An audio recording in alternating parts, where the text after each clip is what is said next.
여러분 반갑습니다. 오늘 같이 보실 하나님의 말씀은 민수기 18장 1절에서 7절입니다. 여호와께서 아론에게 이르시되 너와 내 아들들과 내 조상의 가문은 성소에 대한 죄를 함께 담당할 것이요 너와 내 아들들은 너희의 제사장 직분에 대한 죄를 함께 담당할 것이니라. 너는 내 형제 레위 지파 곧 내 조상의 지파를 데려다가 너와 함께 있게 하여 너와 내 아들들이 증거의 장막 앞에 있을 때 그들이 너를 돕게 하라. 레위인은 내 직무와 장막의 모든 직무를 지키려니와 성소의 기구와 제단에는 가까이 하지 못하리니 두렵건대 그들과 너희가 죽을까 하노라. 레위인은 너와 합동하여 장막의 모든 일과 회막의 직무를 다할 것이요 다른 사람은 너희에게 가까이 하지 못할 것이니라.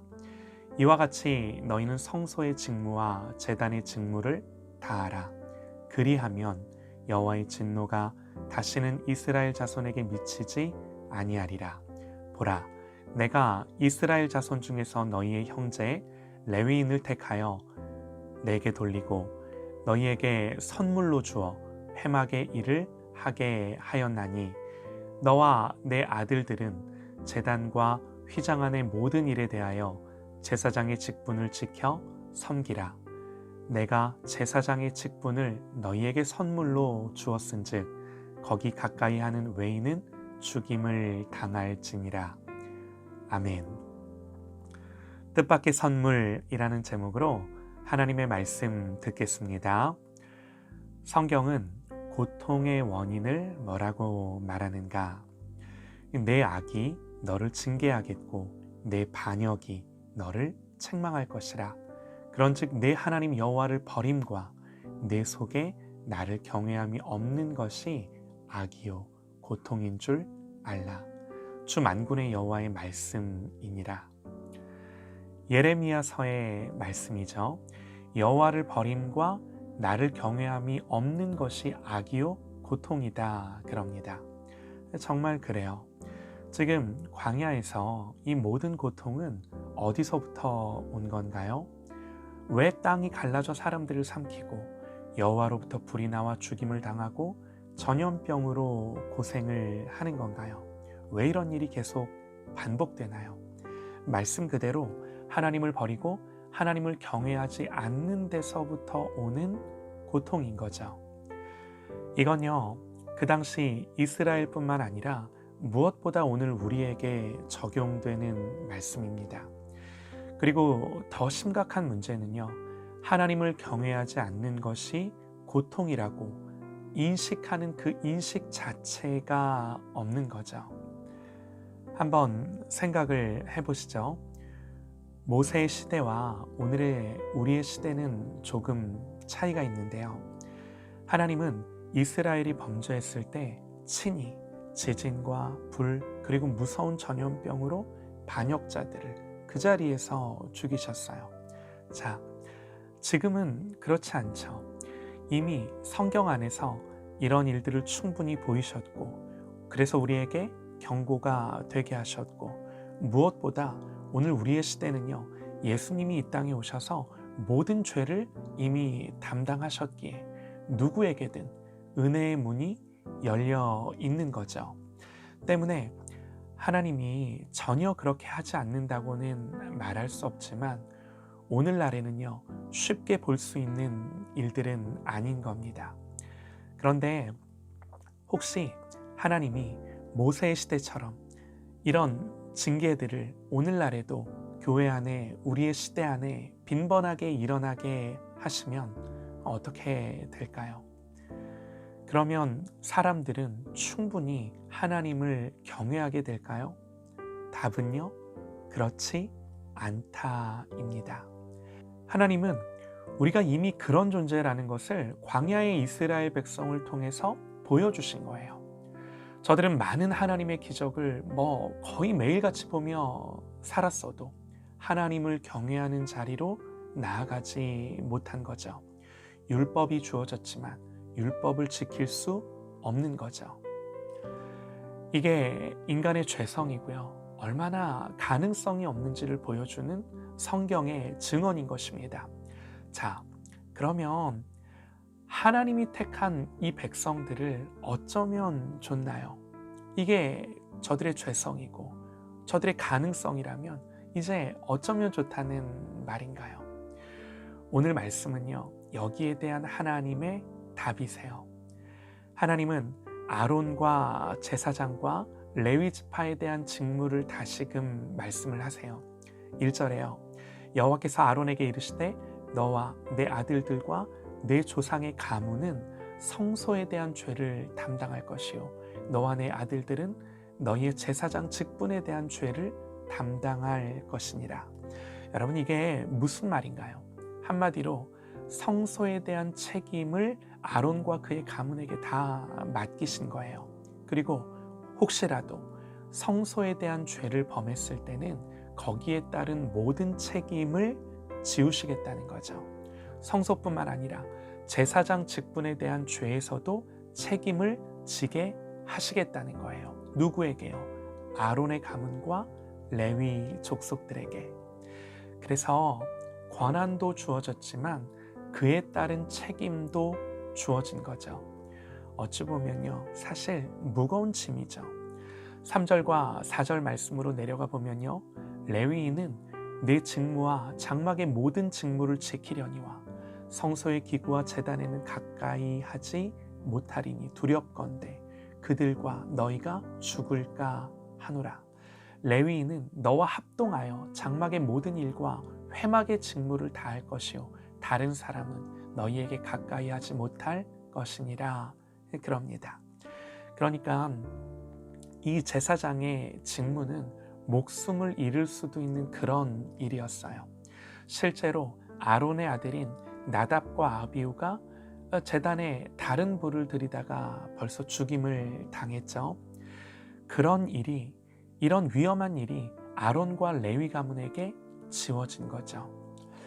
여러분, 왜 하나님은 이런 일을 맡기신 건가요? 그리고 오늘 말씀에서 다시금 이런 일을 상기하며 그들에게 이 직분을 다시금 주시는 건가요?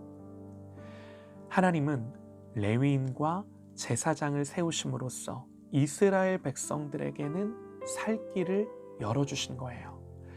제사장들과 레위인들이 제사를 통해서 백성들의 죄를 속하고 그들이 있는 동안에는 계속해서 하나님 앞에 이 속죄의 제사가 드려질 것입니다.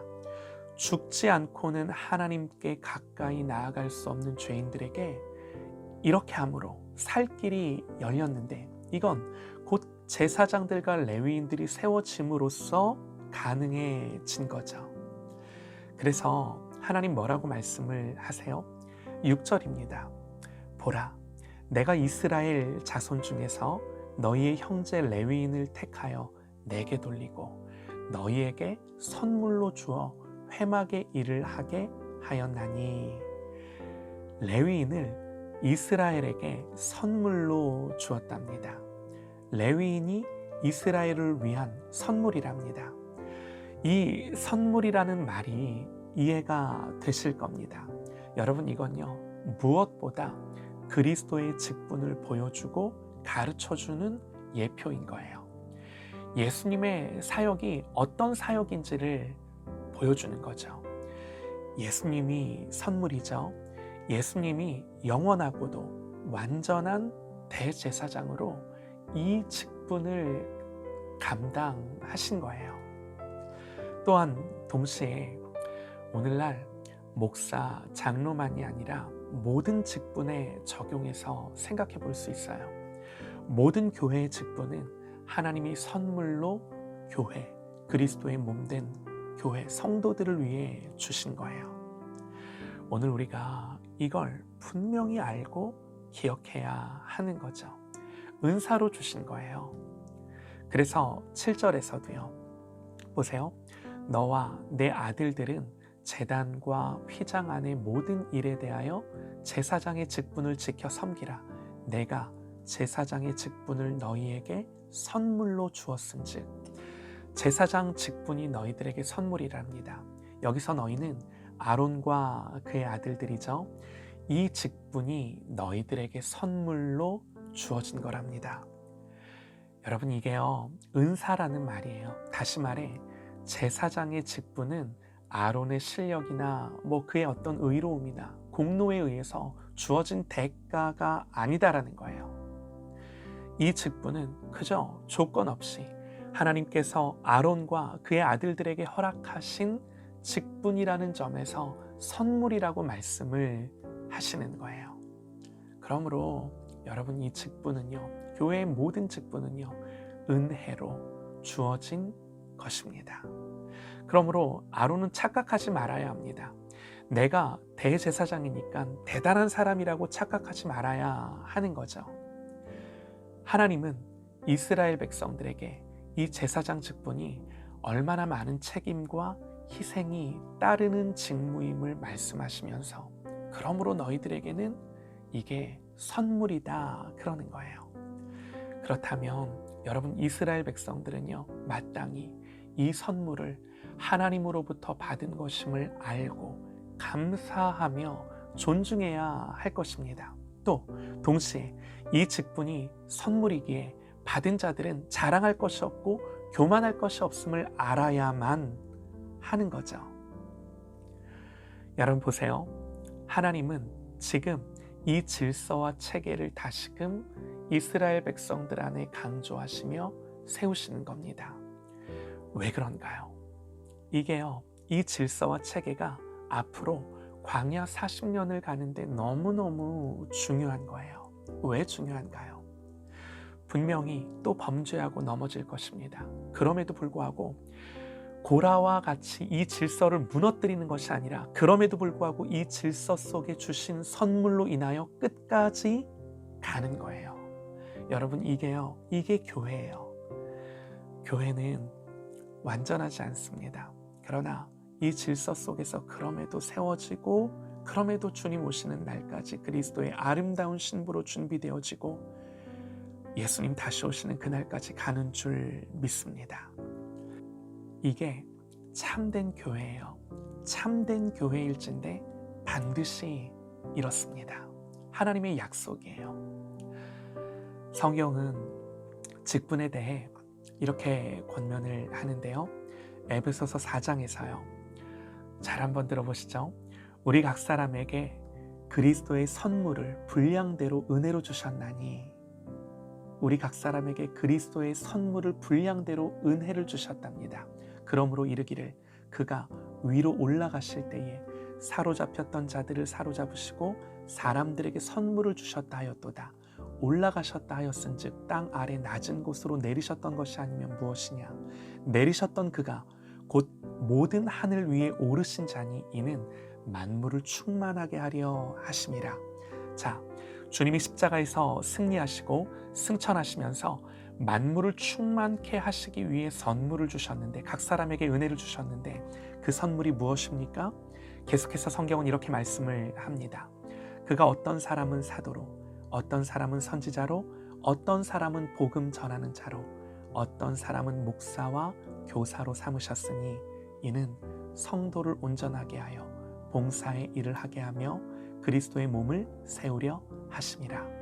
우리가 다 하나님의 아들을 믿는 것과 아는 일에 하나가 되어 온전한 사람을 이루어 그리스도의 장성한 분량이 충만한 데까지 이르리니 이는 우리가 이제부터 어린아이가 되지 아니하여 사람의 속임수와 간사한 유혹에 빠져 온갖 교훈의 풍조에 밀려 요동하지 않게 하려 함이라. 오직 사랑 안에서 참된 것을 하여 범사에 그에게까지 자랄지라. 그는 머리니 곧 그리스도라. 이 직분과 질서 속에 사랑 안에서 참된 것을 하여 범사의 머리 되신 그리스도에게로 자라가라 말씀을 하는 겁니다. 여러분, 이 그림이 그려지실까요? 교회를 향하여 주시는 이 말씀이 여러분 이해가 되실까요? 사랑하는 여러분, 교회에 주신 직분과 은사는 하나님의 선물입니다. 마땅히 존중하고 또 마땅히 두려움으로 경외함으로 감당해야만 하는 거예요. 성령께서 이 은혜를 그리스도의 몸을 이루게 하신 저와 여러분에게 주시기를 간절히 소망합니다.